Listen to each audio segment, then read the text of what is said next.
পরাণগড় নবপাড়া দাদাভাই সংঘের খুঁটি পুজোর শুভ সূচনা হলো। রিপোর্টার সমরেশ রায়, কলকাতা। আজ 30শে জুন রবিবার ঠিক সকাল 10টায় বরানগড় 17 নম্বর ওয়ার্ডের পৌর পরিষদ সদস্য এবং নবপাড়া দাদাভাই সংঘের পৃষ্ঠপোষক ও উদ্যোক্তা যাহার উদ্যোগে নবপাড়া দাদাভাই সংঘের খুঁটি পুজোর শুভ সূচনা হলো একটা সুন্দর অনুষ্ঠানের মধ্য দিয়ে।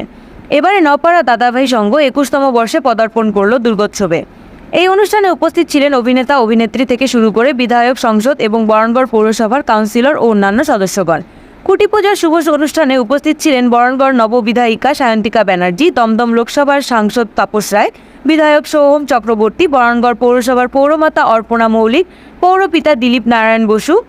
উপস্থিত ছিলেন দেবজ্যোতি বোস, অভিনেতা রাহুল চক্রবর্তী, মিস কলকাতার অর্পিতা বোস, এছাড়াও অন্যান্য অতিথিগণ। খুঁটি পূজার শুভ সূচনা করেন নববিধায়িকা সায়ন্তিকা ব্যানার্জি, বিধায়ক সোম চক্রবর্তী, অভিনেতা রাহুল চক্রবর্তী সহ অন্যান্যরা দলগতভাবে। খুঁটি পূজার শুভ সূচনার পর প্রত্যেক অতিথিকে উত্তরীয় ব্যাচ পরিয়ে হাতে পুষ্পস্তবক, স্মারক ও একটি করে আমের ঝুলি তুলে দেন। সুন্দর আচার ও নীতি মেনে পুরোহিতের মন্ত্র উচ্চারণ এবং ঢাকের কাঠির তালে তালে শুভ সূচনা হয়ে গেল এবং আজ থেকেই শুরু হয়ে গেল দীর্ঘ উৎসবের পথ চলা।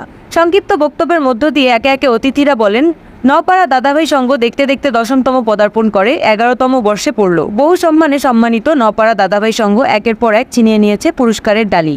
এবারেও তারা ছিনিয়ে নেবে পুরস্কার। অঞ্জন পালের এই প্রচেষ্টাকে স্বাগত জানায়। তিনি শুধু পুজো নিয়ে মেতে থাকেন না, সারা বছর বিভিন্ন রকম সামাজিক কাজও করে থাকেন, সাধারণ মানুষের পাশে থাকেন, এলাকার উন্নয়ন করার চেষ্টা করেন। শুধু এই নিয়েই থেমে থাকেননি, তিনি ডিরেক্টর প্রতীকবাবুর পরিচালনায় একটা ছবিতেও অভিনয় করেছেন, যা মুক্তির অপেক্ষায়। খুব শীঘ্রই এই মুক্তি পেতে চলেছে।